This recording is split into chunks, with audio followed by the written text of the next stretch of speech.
And finally, a decade ago, a grand opening was held for a center that houses a unique partnership around environmental planning and science.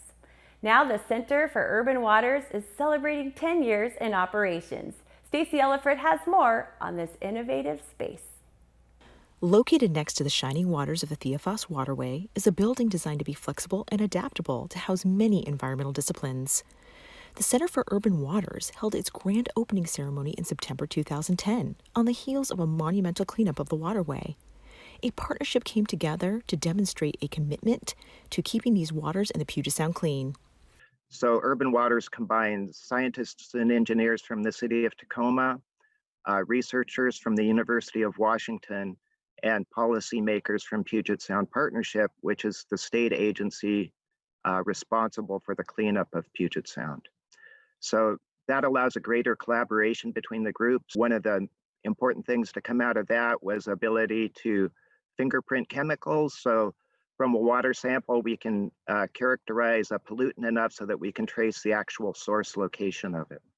This center houses the greatest concentration of scientists, engineers, and researchers in the city and possibly in the state, all working on essential environmental issues.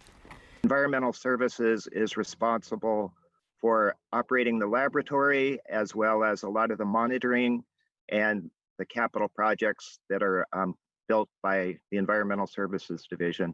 The Office of Environmental Policy and Sustainability, we're primarily focused on climate work, but we also look at increasing the overall sustainability and livability of Tacoma. There have been a number of projects that have come out of this center. One that we like to highlight is a regional green infrastructure project located up at Point Defiance. It's got national attention for treating stormwater coming from the north end of the city before discharging into Puget Sound. When it opened a decade ago, the center was one of the first LEED Platinum laboratory buildings in the United States. And what that means is it used a lot of innovative technologies 10 years ago, things like green roofs and recycled water and recycled materials. And it was a real challenge for the builders and designers at the time. Much of that's become pretty common in the industry now, largely because of the LEED program kind of drove the industry towards building new things. So the Center for Urban Waters was innovative in the sense of driving the construction industry into green buildings. A lot of these features are considered passive green infrastructure that brings power and water savings just from the design of the building. Laboratory space is also a hybrid model, with partners sharing some spaces and using others exclusively. So the UW-Tacoma group at the Center for Urban Waters is a group of faculty and research scientists and students, graduate students and undergraduate students enrolled at the University of Washington.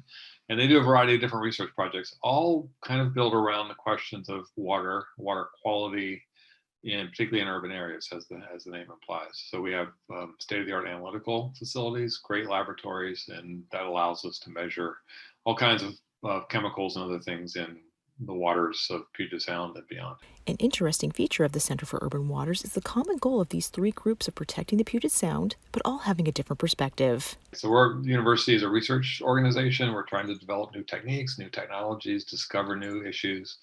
The partnership does a lot of planning, and they think sort of at a regional scale about how this all comes together. And then the city is the real pragmatic, practical, on the ground, taking samples and putting in green infrastructure. And those three groups work really well together, and we're highly compatible, right? Like we're different, but we have the same missions. For Tacoma Report, I'm Stacy Ellifrit. Check out the Center for Urban Waters website to find out more about these partnerships and the work they're doing to restore and protect the Puget Sound.